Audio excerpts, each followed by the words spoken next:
안녕하세요. 요간방 잔소리쟁이 안유미 원장, 수다쟁이 최미혁 원장입니다.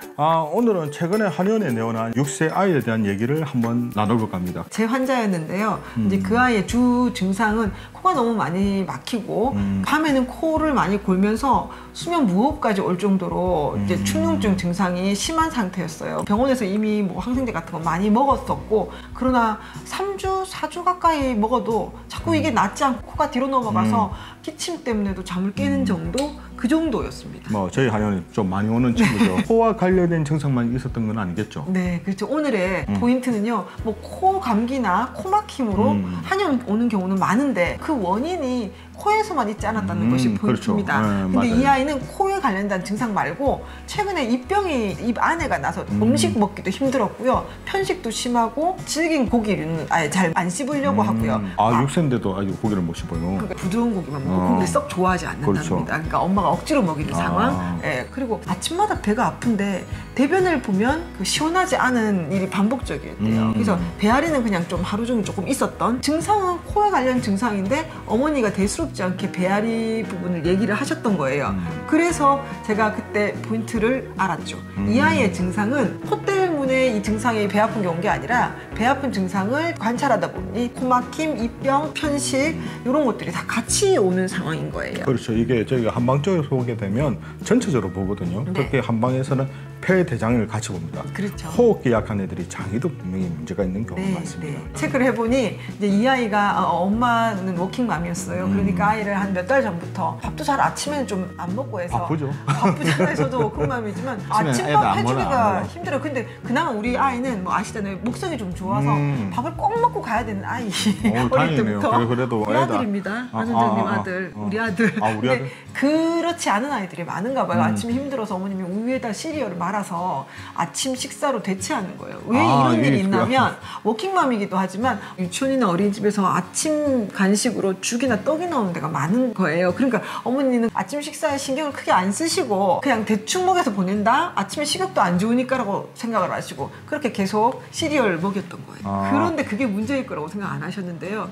제가 볼 때 그게 문제입니다. 그러면 이제 그걸 이제 그 식단이 아침에 시리얼 먹으면서 코가 점점 안 좋아지게 된 거예요. 그리고 배앓이도 그때부터 생긴 건데 엄마는 똥을 잘 못해서 그래. 똥도 그래서 더 안 좋아지고 당연히 소화가 안 되니까 네, 똥에도 분명 문제가 되겠죠. 유치원에서 가면 계속 제 배앓이는 약간씩 계속 있었던 거예요. 불편했던 거죠. 네. 그래서 제가 원인을 알았기 때문에 그 식습관부터 바꿔주면서 치료를 했더니 이 아이가 좋아졌어요. 그게 지금 어머니들께서 좀 의아하게 생각할 수 있는데 항상 저희가 이제 기체증 말씀드리잖아요. 우리 몸을 이게 상, 중, 하로 나눴을 때 우리 몸이 건강하면 위아래 소통이 잘 돼야 되거든요. 그렇죠. 그런데 이제 장하고 관계는 이제 아래쪽이란 말이에요. 네. 하초 기체증이 이렇게 해소되게 되면 네. 위가 풀려지면서 호흡기라든지 이 부분도 같이 좋아진다는 얘기죠. 맞습니다.